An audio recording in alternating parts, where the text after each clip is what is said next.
今天我们要读的经文是《哥林多后书》4章1至18节。我们既然蒙怜悯，受了这职分，就不上胆，乃将那些暧昧可耻的事弃绝了，不行诡诈，不谬讲神的道理，只将真理表明出来，好在神面前把自己鉴于个人的良心。如果我们的福音蒙蔽，就是蒙蔽在灭亡的人身上。此等不信之人，被这世界的神弄瞎了心眼，不叫基督荣耀福音的光照着他们。基督本是神的像，我们原不是传自己，乃是传基督耶稣为主，并且自己因耶稣做你们的仆人。那吩咐光从黑暗里照出来的神，已经照在我们心里，叫我们得知神荣耀的光显在耶穌基督的面上。我們在這寶貝放在瓦器裏，要顯明這莫大的能力是出於神，不是出於我們。我們四面受敵，卻不被困住；心裏作難，卻不被致失望；遭逼迫，卻不被丟棄；打倒了，卻不致死亡。身上常帶着耶穌的死，使耶穌的生也顯明在我們身上。因為我們這活着的人，是上為耶穌被交於死地，使耶穌的生在我們這必死的身上顯明出來。這樣看來，死是在我們身上發動，生卻在你們身上發動。但是我們既有信心，正如經上寫記着說：我因信，所以如此說話。我們也信，所以他也說話。自己知道那叫主耶穌復活的，也必叫我們與耶穌一同復活，並且叫我們與你們一同站在他面前。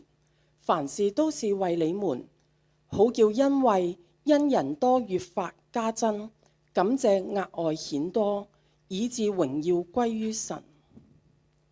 所以我們不上膽，外體雖然毀壞，內心卻一天新似一天。我們這至暫至輕的苦楚，要為我們成就極重無比、永遠的榮耀。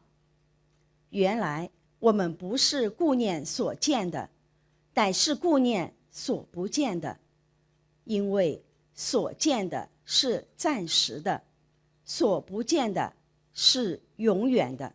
讀經完畢，願神賜福讀他話語和聽他話語的人。今天由李尚謙傳道為我們證道，他證道的主題是瓦器中的寶貝。下面有請李傳道。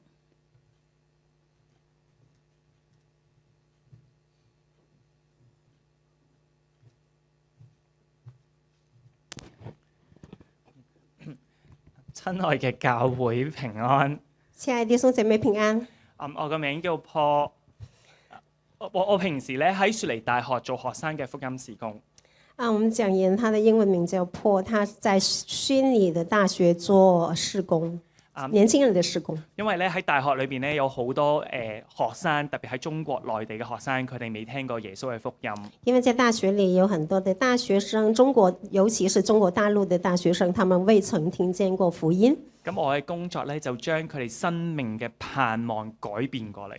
我的工作就是把他們生命的盼望改變過來，從拎一個好嘅成績或者拎到澳洲嘅身份，變成喺天上嘅盼望。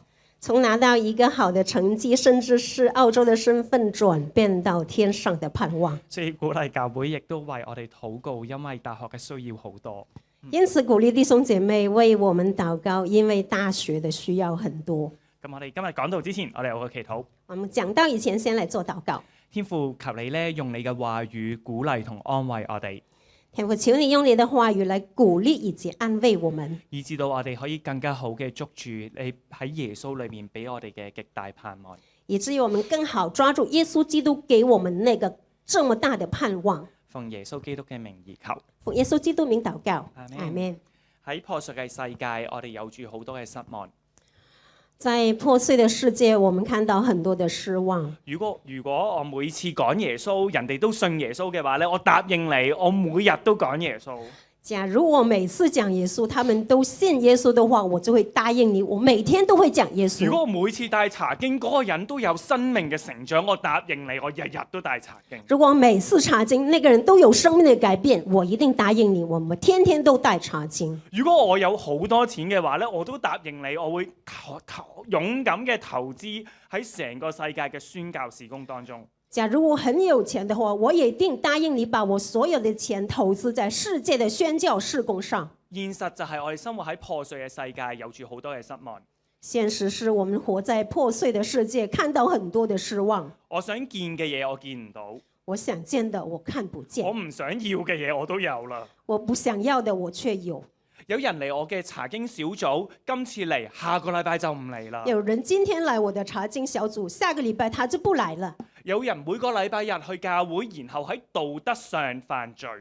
有人每個禮拜天來教會，卻在道德上犯罪。我哋唔單單要面對別人嘅破碎同軟弱，我們不單面對別人的破碎與軟弱，我哋自己有住一大堆嘅破碎。我們自己亦有一大堆的破碎。點解我有時會妒忌人呢？為什麼有時候我會妒忌別人呢？祈禱未蒙應允，我心裏面就好煩躁。禱告未蒙應允，我心裡就煩躁。有時有一啲解釋唔到嘅驕傲，有時候有一些解釋不出來的驕傲。面對試探常常跌倒，面對試探常常跌倒。點解我仍然都係自我中心呢？為什麼我仍然自我中心？今日我要做嘅嘢，應該我要拖到聽日先做。我今天能做的，為什麼拖到明天？有時我覺得自己係一個偽君子，我淨係叫別人做一啲我自己做唔到嘅嘢。有時候我覺得自己是個偽君子，我常叫別人做自己做不到的事情。生活喺破碎嘅世界，我哋有住好多嘅失望。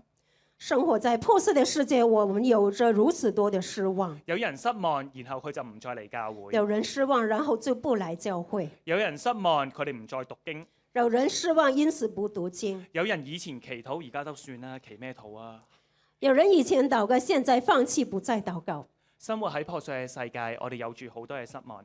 生活在破碎的世界，我們有着如此多的失望。點樣面對失望？怎樣面對失望？我每一年呢，帶住一班嘅學生去到柬埔寨做一啲跨文化嘅服侍。我每年會帶着一些學生去到柬埔寨做一些跨文化的事工。有人同我講，Paul好大喜功。有人會說我Paul是好大喜功。帶學生去咁鬼遠嘅地方，哎呀，好大喜功。你帶着這些學生去那麼遠的地方，你就是好大喜功。有人同我講，阿Paul你唔帶學生出去，我哋將來點樣訓練福音工人啊？又有人對我說，如果你不帶學生出去，我們將來怎樣訓練我們的工人？有人同我講，你帶學生出去又要買機票，話用咁多錢，學生又唔識講柬埔寨文，浪費金錢同時間。有人說你帶學生去那麼遠的地方，學生也不會講柬埔寨的文，你花機票買那麼多錢，花機票是浪費金錢。我唔帶學生出去，人就同我講，阿Paul你都冇異象，冇遠大嘅眼光，睇到成個世界嘅福音需要。如果我沒有帶學生出去，他們就說我沒有意向，沒有遠大的眼光來看到福音的需要。那點算呢？保羅提醒我哋第一件事要做嘅，不要喪膽。那怎麼辦？保羅提醒我們第一件要做的就是不要喪膽。哥林多後書第4章，保羅提醒我哋3個原因，3樣嘢我哋去面對生命裏邊嘅失望。然後第4章，保羅提醒我們三件事情。第一件事，我哋咧要去做一個誠實嘅人。第一點就是我們需要做一個誠實的人。第二件，我哋要天天帶着耶穌的死。第二點是我們天天帶着耶穌的死。第三，我哋要有盼望。第三，我們要有盼望。咁我哋就識得面對失望噶咯，下一次。那我們這樣才懂得面對失望。第一個方法係誠實嘅人。第一個方法是誠實的人，第二，天天帶着耶穌的死。第二是天天帶着耶穌的死。第三，我哋盼望中等候。第三是在盼望中等候。咁啊，今日嘅第一點，我哋要做一個誠實嘅人。那今天我們第一點就是要做一個誠實的人。哥林多後書第4章第1節到第2節，是在林後第4章1到2節。我們既然蒙憐憫，受了這職分，就不喪膽。我們既然蒙憐憫，受了這職分，就不喪膽。乃將那暗昧可恥的事棄絕了，不行詭詐，不謬講神的道理，只將真理表明出來，好在神面前把自己薦於各人的良心。乃將那些暗昧可恥的事棄絕了，不行詭詐，不謬講神的道理，只將真理表明出來，好在神面前把自己薦於個人的良心。誠實嘅人就係唔做嗰啲暗昧可恥嘅事情。誠實的人就不做那些暗昧可恥的事情，唔係喺別人嘅感受上面煽動別人嘅感覺，不在別人的感情上煽動別人的感覺，唔係氹人信耶穌，不是欺騙人來信耶穌，唔係話哎呀你信耶穌啦，將來就好有錢噶啦咁。並非你說假如說你對那人說你來信耶穌吧，你信了你將來會很富有。佢話咧，只將真理表明出來。保羅說，只要把真理表明出來。誠實嘅人就係將真理表明出來，又唔會呃人，又唔會煽動人哋嘅情緒。誠實的人就是把真理表明出來，又不欺騙人，不煽動他的情緒。你話哎呀，以前我都試過啦，冇用㗎，嗰個人唔理我啊。你或者會說，哎呀，我以前也試過，沒有用的，他都不會信我。係㗎，唔係每一個人都用得上㗎噃。誠實呢個方法唔係每一個人都用得上㗎噃。確實，你誠實地講真理，不是適用於每一個人。嗱，你睇睇第3節同第4節。你再看第3、第4節。如果我們的福音蒙蔽，就是蒙蔽在那滅亡的人身上。如果我們的福音蒙蔽，就是蒙蔽在滅亡的人身上。嗱，睇呢度啊，保羅誠實嘅將真理嘅道表明出嚟，唔代表每個人都話：哎呀，講得10分之好，下次再嚟。唔係噶噃。保羅誠實地把福音真理講出來，並非所有的人都會誇他說：哎，你講得真好，下次你再來。嗱，但係如果我哋將真理表明出嚟，好似冇乜用，唔關你事，係關個對象事。但是如果我們把真理表明出來，卻收不到果效的話，不是你的問題，是那個人有問題。嗱，你睇第4節，此等不信之人，被這世界的神弄瞎了心眼，不叫基督榮耀福音的光照着他們。基督本是神的像。你來看第4節，此等不信之人，被這世界的神弄瞎了心眼，不叫基督榮耀福音的光照着他們。基督本是神的像。佢唔信係因為撒旦，就好似這個世界嘅神魔鬼弄瞎了心眼，佢哋睇唔到啊。他們不信乃是撒旦這個世界的神魔鬼把他們的眼給蒙蔽了，以至於他們不能夠信真神。所以佢哋耶穌基督榮耀嘅光就唔叫呢個光照住佢哋。因此，耶穌基督榮耀的光是照不到他們的身上。簡單地嚟講呢，就係撒旦在工作。那簡單地說，就是撒旦在做工。所以親愛嘅教會，我想你哋相信誠實做人呢個方法。因此，親愛的弟兄姐妹，我就想你們要誠實、真實的來做人。唔代表好多人會去你嘅查經小組。不見得很多人去你的查經小組。可能有人同你講：喂，你講嘅嘢又係嗰啲咩十字架冇乜用㗎噃。或許有人會對你說：哎呀，你講的還是那些十字架的道理，都沒有用。但係親愛嘅教會，我想邀請你哋用誠實呢個方法，將真理表明出嚟。但是親愛的弟兄姐妹，我想邀請你用誠實的方法把真理講出來。我哋去睇第5節。那我們再來看第5節。第5節咧提到保羅咧要講2件事情。第5節講到保羅是在講2件事。第一件事係耶穌基督是主。第一件事是耶穌基督是主。第二件事係我們作你的僕人。第二點是我們做你的僕人。咁如果我們作你們的僕人，代表住我就從今日起唔再投訴。如果說我們做你們的僕人，那就代表從今天開始我不再投訴了。唔好再話，哎呀，你個又遲到啦，又投訴佢啦，又唔讀經投訴佢啦，唔好再投訴啦。那我從此就不再埋怨投訴，哎，你又不讀經，又遲到。因為我係你個僕人，投訴啲咩呢？因為我既然是你的僕人，我為什麼要投訴呢？保羅咁樣講，佢話兩樣嘢，我哋將真理表明出嚟嘅意思係咩呢？兩件事。保羅說的是把真理表明出來是什麼意思？就是兩件事。耶穌基督是主。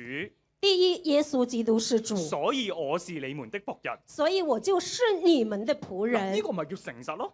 這就叫做誠實。我哋唔可以話耶穌基督是主，所以你樣樣嘢都要聽我講。我們不能說因為耶穌基督是主，因此你們每件事都要聽我講。唔係，保羅話耶穌基督是主，所以我是你們的僕人。相反，保羅說因為耶穌基督是主，因此我是你們的僕人。嗱，你睇第五節。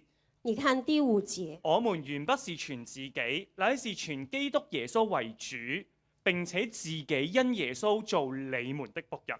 第五節，我們原不是傳自己，乃是傳基督耶穌為主，並且自己因耶穌做你們的僕人。唔知道咧，坐喺度當中邊個係教會嘅領袖？不知道在座哪一位是教會的領袖？做教會嘅領袖面對住好多嘅試探。因為做教會的領袖要面對很多的試探，好多你會聽到好多嘅聲音，你會聽見很多的聲音。哇！煮啲飯唔夠好食喎，我哋啲菜應該多啲喎，聽到好多嘅聲音。比如說他們會抱怨，你煮的飯都不好吃，菜也不夠多，你就會聽到很多這樣的抱怨。做教會嘅領袖咧，我哋要拒絕抗拒一份嘅試探。做教會的領袖，我們要拒絕抗拒那份的試探。我哋唔係要討人嘅喜悅，我們並非要討人的喜悅。我哋有住世界上最寶貴嘅道理要講。我們有着世上最寶貴的道理要講。我哋要講耶穌基督是主。我們要講耶穌基督是主，用將真理表明出嚟。要把真理表明出來，拒絕用一切偷呃拐騙嘅方法，要拒絕一切坑蒙拐騙的辦法，反而自己要做眾人嘅僕人，反而自己要做眾人的僕人。講多一次，做教會嘅領袖拒絕討人嘅喜悅。講多一次，做教會的領袖要拒絕討人的喜悅，要拒絕討人的喜悅。因為我哋咧有住世界上最寶貴嘅盼望要話俾人聽，因為我們有世上最寶貴的盼望要告訴人。點解我哋需要做一個誠實嘅人？為什麼我們需要做一個誠實的人呢？因為我哋相信上帝係工作嘅上帝。因為我們相信上帝他是在做工的上帝。我哋睇第6節。我們看第6節。那吩咐光從黑暗裏照出來的神，已經照在我們心裏，叫我們得知神榮耀的光顯在耶穌基督的面上。那吩咐光從黑暗裏照出來的神，已經照在我們心裏，叫我們得知神榮耀的光顯在耶穌基督的面上。開始講嘅係上帝第一次創造，光從黑暗裏照出來。這裡是講上帝第一次的創造，就是光從黑暗中照出來。講嘅係創世記第1章，係咪啊？所講的是創世記第1章。而家講緊嘅係第2次喺耶穌裏邊嘅新創造。那現在講的是第2次在耶穌基督裡的新的創造，叫我哋知道神榮耀嘅光係照喺耶穌基督身上。叫我們知道上帝榮耀的光是照在耶穌基督的面上。咩意思呢？即係話上帝係工作嘅上帝。什麼意思呢？就是上帝是工作的上帝，係只有上帝能夠喺黑暗當中叫耶穌嘅光照出嚟。唯有上帝可以在黑暗當中把耶穌基督的光亮出來。所以點解我哋要誠實？因此，為什麼我們需要誠實？點解我哋拒絕偷呃拐騙？為什麼我們要拒絕空蒙拐騙？點解我哋要誠實嘅將真理表明出嚟？為什麼我們要誠實的把真理表明出來？點解我哋要做眾人嘅僕人？為什麼我們要做眾人的僕人？因為我哋相信只有上帝可以喺黑暗裏邊讓光生產出嚟。因為我們只相信唯有上帝可以讓上帝在黑暗中把光照出來、生產出來。如果我哋覺得人信耶穌係靠住自己嘅能力，我哋一定會偷呃拐騙啊，依樣嗰樣咁噶啦。如果我們以為人信耶穌是靠着那人的能力的話，那我們一定會做一些欺騙、坑蒙拐騙的事情。點解有時教會會用啲唔應該用嘅方法去做事工呢？為什麼教會有時候會用一些不應當用的方法來做福音的事工呢？因為我哋對住上帝失去信心，我哋唔覺得上帝可以叫光喺黑暗裏面生產出嚟。那是因為我們對上帝失去了信心，我們不相信上帝可以在黑暗中把光照出來。今日嘅第二點，我哋要天天帶着耶穌的死。今天我們要講第二點是，天天我們都要帶着耶穌基督的死。我哋點樣面對失望？我們要怎樣面對失望？第一，誠實將真理表明出來。第一點是要誠實把真理表明出來。第二，天天帶着耶穌的死。第二點是天天帶着耶穌的死。第七節，我們看第7節，我們有這寶貝放在瓦器裏，要顯明這莫大的能力是出於神，不是出於我們。我們有這寶貝放在瓦器裏，要顯明這莫大的能力是出於神，不是出於我們。我哋係瓦器。我們是瓦器，瓦器唔值錢。瓦器是不值錢的。諗下我呢度有隻杯，哎呀唔小心鬆開手跌咗添。想象下你手中一隻水杯不小心掉在地上打破了，咁點算啊？唔使喊噶喎，去 Kmart 買過啦，2蚊。怎麼辦？你不必要哭，不要難過，你去 Kmart 買一個，只是2塊錢而已。我哋就係咁樣嘅瓦器啊嘛。我們就是這種不值錢的瓦器。瓦器唯一有價值嘅地方係佢裏邊有寶貝。那瓦器唯一寶貝的地方是因為它裡面有寶貝。瓦器本身冇價值。瓦器的本身是沒有價值。我哋唔需要喺呢個世界上面努力嘅去為一個瓦器添加呢個價值。我們不需要在這個世界上為這個瓦器添加它的價值。瓦器有價值唯一嘅原因係裏邊有一個寶貝。瓦器有價值的唯一原因是它裡面有一個寶貝。咁我哋嘅工作作為瓦器就係要向成個世界表明我裏邊有寶貝。那我們的工作就是我們要向整個世界表明我們的裡面是有寶貝的。用保羅嘅說話就係顯明這莫大的能力是出於神，不是出於我們。用保羅的話就是說，要顯明這莫大的能力乃是出於神，不是出於我們自己。咁你話有冇搞錯？瓦器點樣向成個世界表明寶貝啊？你會問，你有沒有搞錯？這個瓦器怎樣才可以向世界顯示它有裡面有寶貝呢？用嘅方法係天天帶着耶穌的死。那你所使用的方法就多天天帶着耶穌基督的死。第8節，我們四面受敵，卻不被困住。心裏作難，卻不致失望。那就看第8節，我們四面受敵，卻不被困住；心裏作難，卻不致失望。簡單嚟講，我哋冇被打敗㗎噃。簡單地說，我們沒有被擊敗。第9節，我們再看第9節，遭逼迫卻不致丟棄，打倒了卻不致死亡。我們遭逼迫卻不被丟棄，打倒了卻不致死亡。生命好破碎，我哋緊緊嘅捉住耶穌。生命很破碎，但我們緊緊抓住耶穌。金錢好有限，我哋投資喺非洲嘅孤兒當中。金錢有限，但是我們投資在非洲的孤兒的身上。生命裏面一堆嘅挑戰，有住一種世界不能明白的喜樂。生命很多的挑戰，有着世界沒有的喜樂。我哋有好多受苦，天天帶着耶穌基督的死。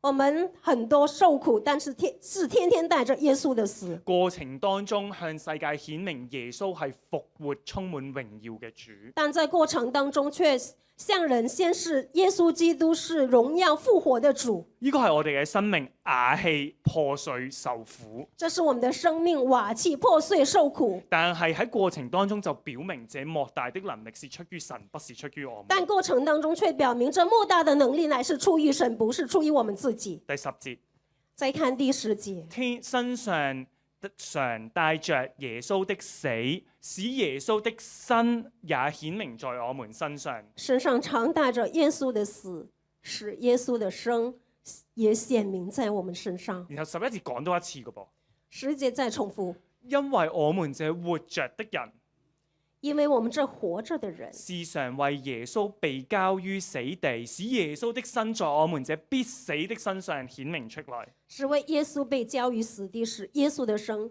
在我們這必死的身上顯明出來。天天帶着耶穌的死係一個比喻，天天帶着耶穌的死是一種比喻，係代表緊受苦，是代表受苦，代表住破碎。也代表破碎。所以保羅鼓勵緊我哋擁抱住今天嘅苦難，因此保羅是鼓勵我們要擁抱今天面對的苦難，擁抱住瓦器嘅身份，擁抱瓦器裡面的身份，擁抱住耶穌的死，擁抱耶穌的死。然後咧耶穌的生命就在我們的身上顯明出來。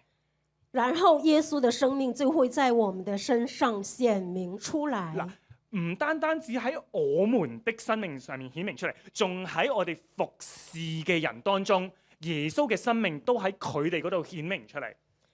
耶穌的生命不單在我們的身上顯明出來，也在我們所服侍的對象的身上顯明出來。你睇第12節。你來看第12節。這樣看來，死是在我們身上發動，生卻在你們身上發動。12節，這樣看來，死是在我們身上發動，生卻在你們身上發動。我哋係瓦器，我們是瓦器，天天帶着耶穌的死，是天天帶着耶穌的死，神奇嘅事情就發生。那神奇的事就會發生。耶穌榮耀嘅生命就喺我呢個破碎嘅瓦器當中顯明出嚟。耶穌榮耀的生命就會在我這個破碎的瓦器裡面顯明出來。然後耶穌嘅生命亦都喺我哋服侍嘅對象當中顯明出嚟。然後耶穌的生命也會在我們服侍的對象身上顯明出來。太多我聽到基督徒咧咁樣講，我有聽過很多基督徒這樣說：我配得更多，你都唔知我喺教會付出咗幾多啊！我配得更多，你都不曉得我在教會付出了多少。我配得更多的尊重，我也配得更多的金錢。我配得更多的尊重，我也配得更多的金錢。你唔配，因為你只不過是瓦器。你不配，因為你只是瓦器。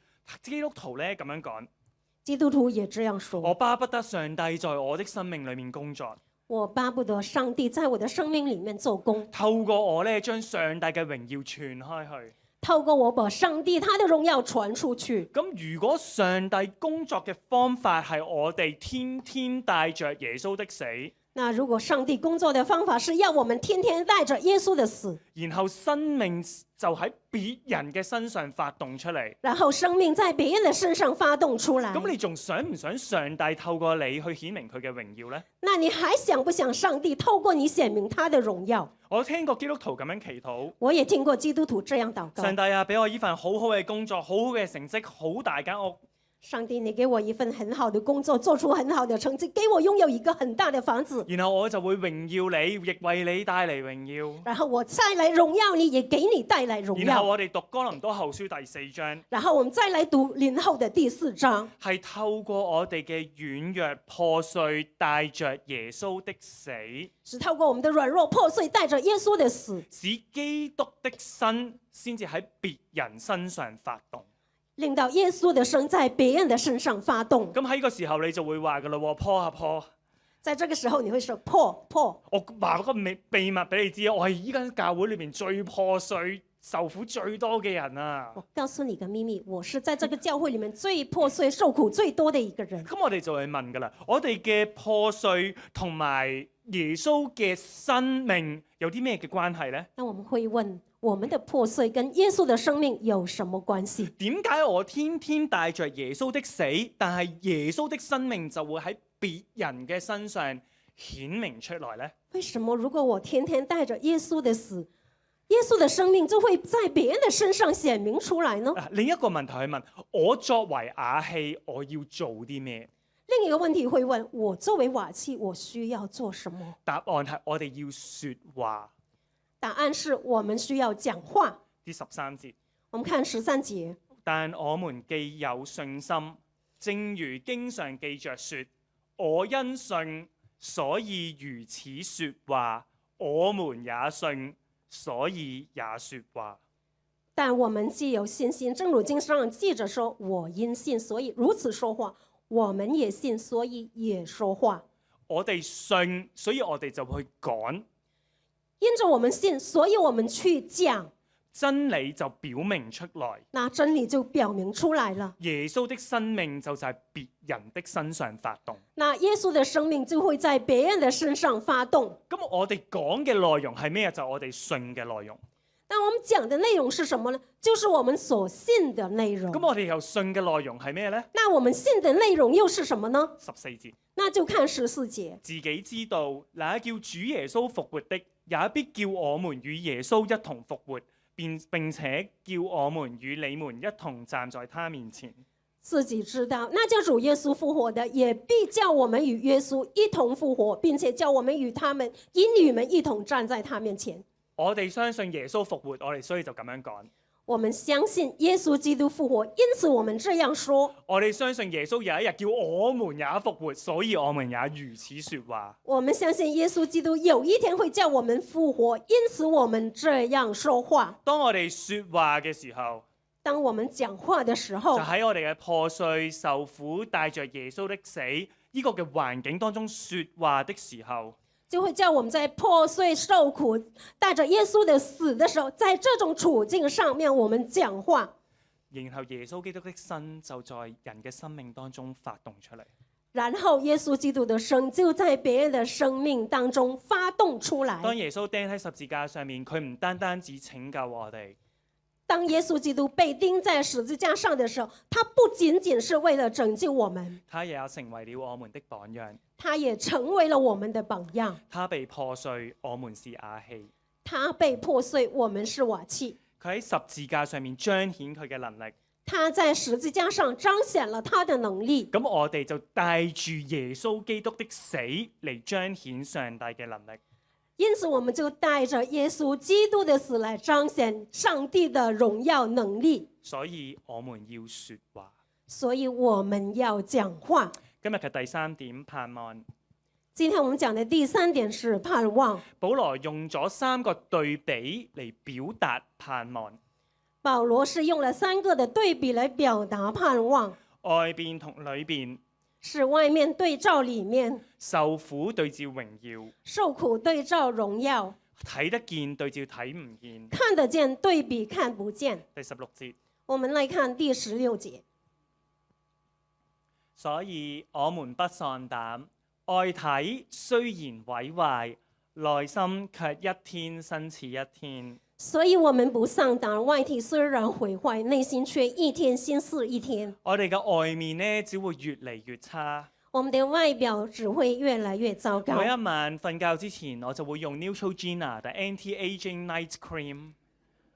每一天睡前，我就會用 Neutrogena 那個 Night Cream 來擦我的臉。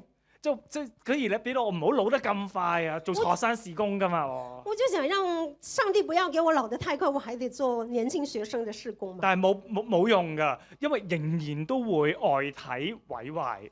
但是沒有用的，我們的外體仍然會在持續的毀壞。我哋係瓦器，我哋會破碎，我哋會受苦。我們是瓦器，我們會破壞，我們會受苦。但係我哋嘅裏面呢，就一天新似一天。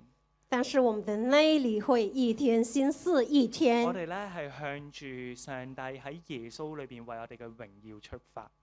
我們是在帶着耶穌在上帝面前的榮耀出發。所以我哋喺第17節，我們來看第17節。我們這至暫至輕的苦楚，要為我們成就那極重無比永遠的榮耀。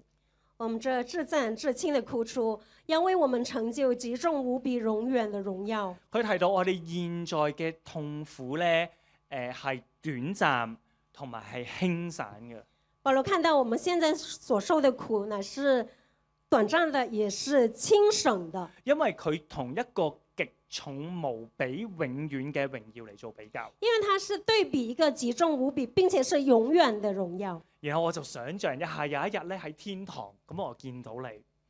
然後我就會在想象，有一天到了那一天，在天堂我會看見你。咁我就去諗，喂，好耐冇見咯。那我就會說，哎呦，好久沒見你了。你記唔記得咧嗰陣時你讀大學咧好孤單啊？你還記得嗎？你讀大學的時候，你很孤單的。你記唔記得嗰個好破碎嘅關係為你帶嚟幾大嘅痛苦啊？你還記得你當時破碎的關係帶給你多大的痛苦嗰嗎？陣時做癌症治療嘅時候咧，你幾咁痛苦，你記唔記得啊？你還記得你做癌症治療的時候，你受了多少苦嗎？跟住你就會同我講。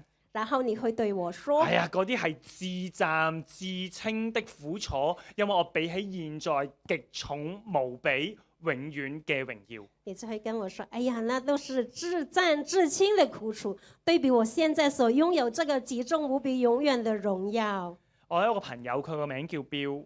我有個叫 Bill 的朋友，咁咧佢有 cancer，他是有癌症，醫生咧就將佢條脷切咗落嚟。那醫生就把他的舌頭切除了。跟住接咗落嚟嘅10幾年咧，佢唔可以講嘢，接下來的10幾年，他不能夠講話，佢唔可以食固體嘅食物，他不能夠吃固質的食物，佢因為冇晒味覺啊嘛，佢唔知咩叫好食同埋唔好食嘅嘢。他也沒有味覺，他不曉得什麼是好吃，什麼是不好吃。然後咧2年前咧，佢就離開咗世界，進入到上帝為佢準備嘅榮耀當中。那在2年前，他就離開了這個世界，進入了上帝為他預備的榮耀裡面。咁我就想像喺天堂有一日，我見到我嘅朋友標。那我就想象有一天在天堂，我會看見我這位朋友 Bill。跟住我就會問佢：喂，Bill，你仲記唔記得嗰陣時10幾年啊？你食唔到嘢，講唔到嘢嗰陣時幾咁辛苦啊？那我就會問 Bill，你還記得嗎？10多年來了，你都不能夠講話，也不能夠吃到好的東西，你是多麼的痛苦。然後 Bill 就會同我講：然後 Bill 會告訴我：依個嗰陣時嗰啲啊，極自暫自稱嘅苦楚啊，因為咧比起現在極重無比永遠嘅榮耀。他就會說：哎呀，那都是自暫自輕的苦楚，比起現在我擁有的這個極重無比永遠的榮耀。當上帝答應喺耶穌裏面俾我哋極重無比永遠嘅榮耀嘅時候，當上帝他答應在耶穌基督裡面會給我們極重無比永遠的榮耀的時候，我哋嘅回應係盼望同等候。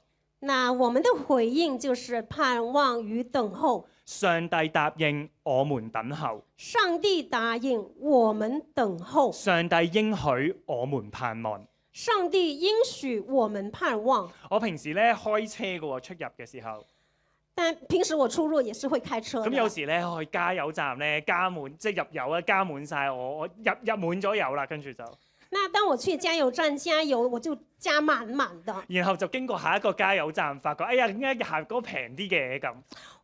但是加滿了油，我開出去經過另外一個加油站，我就發現那個油價比我剛才那個便宜了。跟住我就唔開心啦！哎呀，如果我喺呢度入油嘅話，我慳2蚊啊！那我心裡就很不高興。假如我來到這裡加油，我不是省了2塊嗎？我就嬲啦！哎呀，如果我遲啲先入油，我可以慳3蚊啊！因此我就很惱怒我自己。如果我晚一點加，那我不就省多幾塊錢？我哋喺呢個世界裏面嘅苦楚咧，就係好似唔見咗2蚊，唔見咗3蚊咁樣。我們在這個世界的苦楚，就好像我剛才所說的，只損失那2塊、3塊。點解啊？因為呢個自暫自稱嘅苦楚，要為我哋成就那極重無比永遠嘅榮耀。為什麼這樣說呢？就是說，這個自暫自輕的苦楚，為的是成就我們那極重無比永遠的榮耀。所以保羅咧，佢唔係要將你嘅受苦睇唔起你嘅受苦，話哎呀冇所謂啦，唔係咁嘅意思。因此，保羅不是輕看你所受的苦，不是說哎呀沒事的，這不算什麼。保羅只不過咧，係將我哋嘅痛苦擺喺榮耀嘅眼光當中嚟睇。保羅只不過是要把我們的痛苦要擺在永遠永恆的眼光裡面看待。我哋睇第18節。我們再來看18節。原來我們不是顧念所見的，乃是顧念所不見的，因為所見的是暫時的，所不見的是永遠的。原來我們不是顧念所見的，乃是顧念所不見的，因為所見的是暫時的，所不見的是永遠的。咁親愛嘅教會，我哋應該點樣面對生活裏面嘅失望呢？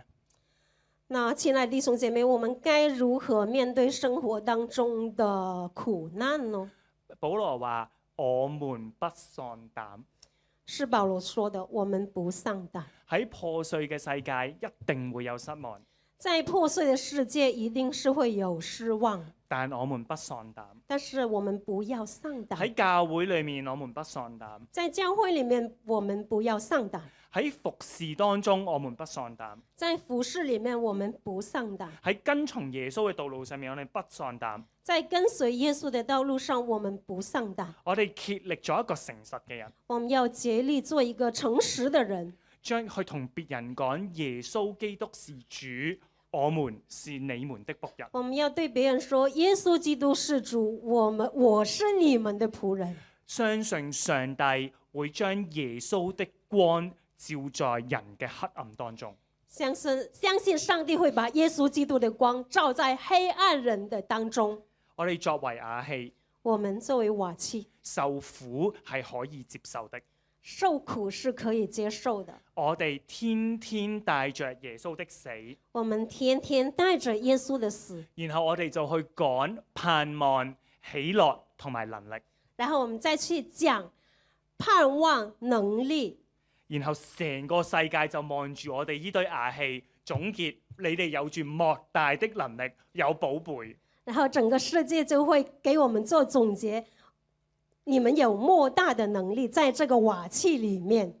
我哋盼望住我們是盼望着呢一個極重無比、永遠的榮耀一定會嚟。這個極重無比、永遠的榮耀，它是一定會到來。我哋望住嘅、顧念嘅唔係所見的，乃是顧念所不見的。我們盼望的、顧念的是那看不見的，不是看得見的。因為睇得見嘅係暫時嘅，睇唔見嘅呢係永遠。因為所能看見的只是暫時的，看不見的才是永遠的。所以我哋作為教會，我哋咁樣祈禱。因此，我們作為教會，我們會這樣禱告：親愛嘅耶穌，我們願你快來。親愛的耶穌，我們願你快來。阿們。阿們。